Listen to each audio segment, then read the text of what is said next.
Oke, bismillahirrahmanirrahim. Assalamualaikum warahmatullahi wabarakatuh. Sebelumnya perkenalkan saya Ilham Nurmadi dari Perencanaan Wilayah Kota Reguler 3 semester 4 angkatan tahun 2022. Sini kita bakal ngebahas apa sih itu Smart Society. Untuk didaftar isinya, pertama ada definisi Smart Society, yang kedua ada tujuan dari Smart Society, yang ketiga ada faktor-faktor yang mempengaruhi untuk pengembangan Smart Society, yang keempat ada strategi untuk meningkatkan Smart Society, yang kelima ada implementasi Smart Society, dan keenam ada contoh implementasinya. Nah, untuk yang pertama, apa sih definisi Smart Society? Smart Society adalah masyarakat yang cerdas dan harmonis dengan kemampuan untuk berinteraksi dalam dan berpartisipasi dalam pengembangan kota secara efektif.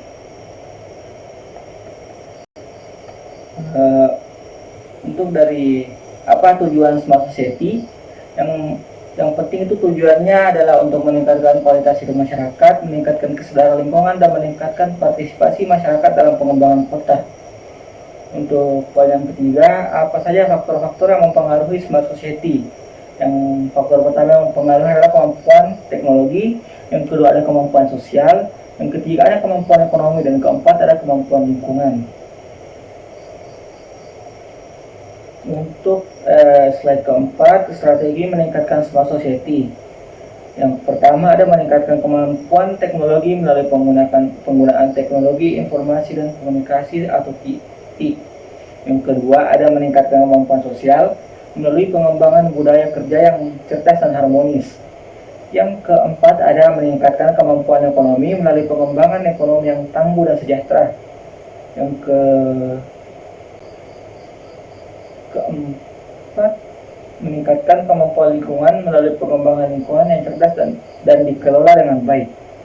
Untuk implementasi Smart Society, yang pertama pengembangan infrastruktur TIK yang luas dan efektif, yang kedua ada pengembangan budaya kerja yang cerdas dan harmonis, yang ketiga ada pengembangan ekonomi yang tangguh dan sejahtera, dan yang keempat pengembangan lingkungan yang cerdas dan dikelola dengan baik. Untuk contoh implementasi dari Smart Society itu sendiri, saya merangkum 3. Untuk yang pertama, penggunaan teknologi TIK untuk meningkatkan transparansi dan akuntabilitas pemerintahan. Yang kedua, ada pengembangan program-program sosial untuk meningkatkan kesadaran lingkungan dan partisipasi masyarakat. Dan yang ketiga, ada pengembangan ekonomi yang tangguh dan sejahtera melalui pengembangan industri yang cerdas dan berkelanjutan, atau biasa disebut dengan Smart Sustainable Industry. Untuk kesimpulan dari Smart Society itu sendiri adalah masyarakat yang cerdas dan harmonis dengan kemampuan untuk berinteraksi dan berpartisipasi dalam pengembangan kota secara efektif. Implementasi Smart Society memerlukan strategi yang komprehensif dan efektif, serta dukungan dari pemerintah, masyarakat, dan pelaku industri. Untuk sesi pertanyaan, untuk pertanyaan pertama dari saudari Rizka Amalia, yaitu apa manfaat dari Smart Society? Adapun manfaat dari Smart Society adalah meningkatkan interaksi sosial masyarakat secara paralel antar individu, kelompok sosial, dan antar kelompok sosial baik secara fisik maupun virtual, serta meningkatkan partisipasi publik dalam pembangunan daerah. Untuk manfaat yang ini mencakup yaitu komunitas warga atau people community. Yang kedua ada ekosistem pembelajaran atau learning, mewujudkan ekosistem pendidikan yang saling mendukung antara pendidikan formal dan non-formal untuk memberikan kesempatan akses pendidikan yang luas bagi seluruh lapisan masyarakat, termasuk masyarakat penyandang disabilitas. Nah, untuk yang ketiga, sistem keamanan masyarakat atau security of people, mewujudkan suatu sistem keamanan dan keselamatan yang melindungi keselamatan jiwa, properti, dan harta benda, serta menghadirkan sistem keamanan yang efektif melalui teknologi sensor digital dan Internet of Things atau IoT. Nah, untuk pertanyaan kedua dari saudara Rizwan, apa tantangan utama penerapan Smart Society? Nah, untuk tantangan utamanya ada, saya ambil 6. Yang pertama adalah integrasi sistem proteksi kebakaran dan teknologi Smart City. Yang kedua ada keamanan cyber. Risiko keamanan cyber meningkat dengan sistem proteksi kebakaran semakin terhubung secara digital, sehingga memerlukan perhatian utama untuk mengganggu operasional sistem deteksi dan respon kebakaran. Yang ketiga, ada kesulitan dalam mengolah data besar atau big data.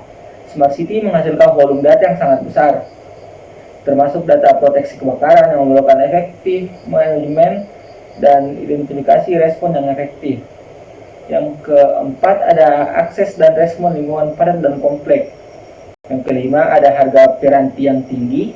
Harga perangkat yang tinggi sulit diperoleh menjadi tantangan dalam penerapan Smart City atau Smart Society di Indonesia itu sendiri. Nah, untuk yang keenam, ada kolaborasi antar pihak. Nah, itu perlu kerjasama antar pihak, bisa jadi di swasta dan pemerintah sendiri, di mana pengembang memerlukan biaya yang sangat tinggi sehingga memerlukan kesulitan untuk mencari kolaborasi yang sesuai. Untuk pertanyaan ketiga dari Saudari Nur Akifah, bagaimana peran TIK dalam membangun Smart Society? Nah, untuk peran TIK itu sendiri ada sambil saja. Yang pertama, peningkatan kemampuan akademik. TIK dapat meningkatkan kemampuan akademik melalui proses pembelajaran yang lebih efektif. Dan yang kedua, ada peningkatan keterampilan staf. Yang ketiga, ada pengembangan masyarakat super pintar. TIK memainkan peranan penting dalam pengembangan masyarakat super pintar atau super smart society melalui Society 5.0 yang berfokus pada pengembangan potensi hubungan individu dengan teknologi untuk meningkatkan kualitas hidup semua orang. Nah, yang keempat, ada pengembangan ekonomi cerdas.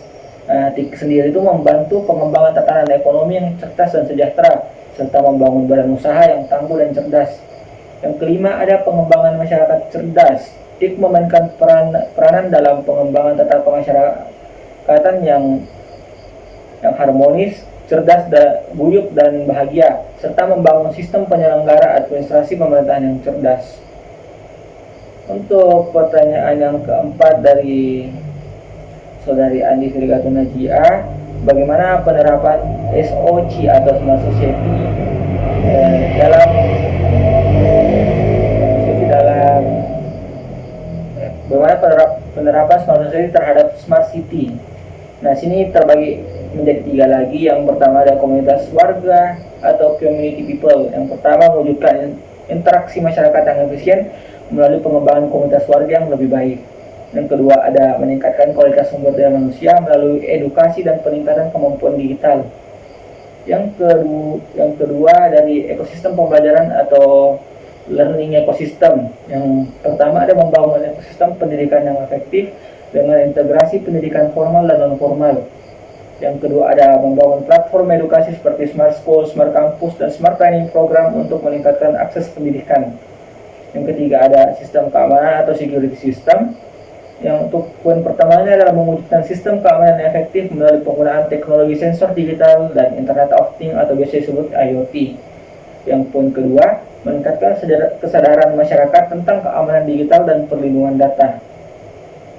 Untuk pertanyaan terakhir atau pertanyaan kelima dari Saudari Rizka, yaitu apa yang menjadi poin stabilitas penerapan Smart Society di Indonesia? Ada 10 poin. Untuk poin pertama adalah pemahaman konsep Smart City, pemahaman yang jelas dan luas tentang konsep Smart City serta peran teknologi informasi dan komunikasi dalam pengembangan kota cerdas. Yang kedua, ada pilar pembangunan. Ada banyak pilar dan yang termasuk di dalamnya adalah Smart Society yang mencakup Smart Citizen dan Smart Economy juga. Untuk ketiga, ada paradigma pembangunan. Untuk pembangunan paradigma itu maksudnya adalah membangun pembangunan yang berbasis teknologi informasi dan komunikasi serta partisipasi masyarakat antara untuk meningkatkan efisien yang berbasis internet atau IoT.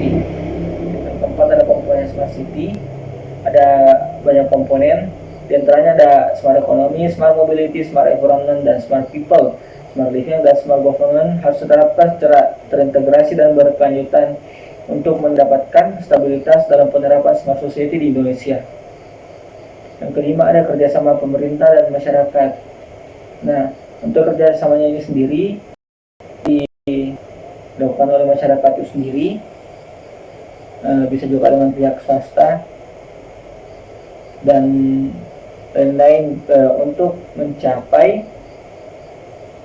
penggunaan data yang efisien, analisa data yang efisien, dan memberikan informasi yang tepat kepada masyarakat. Yang keenam, ada sumber daya manusia.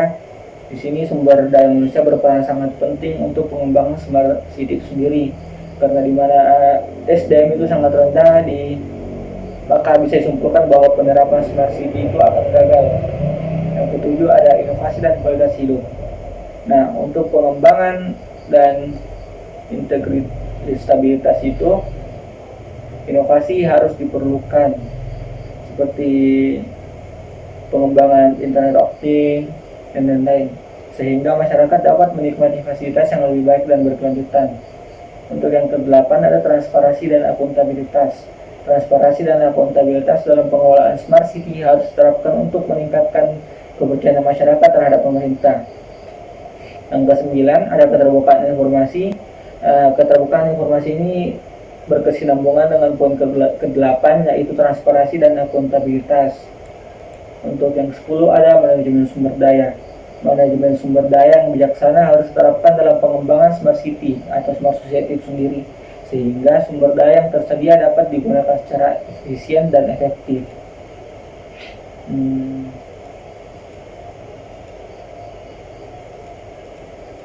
Sekian dari saya, mungkin banyak yang kurang jelas karena dari pertanyaan ini sendiri banyak yang lebih berfokus kepada smart city dan internet of things dan sedikit yang berfokus pada smart society sendiri.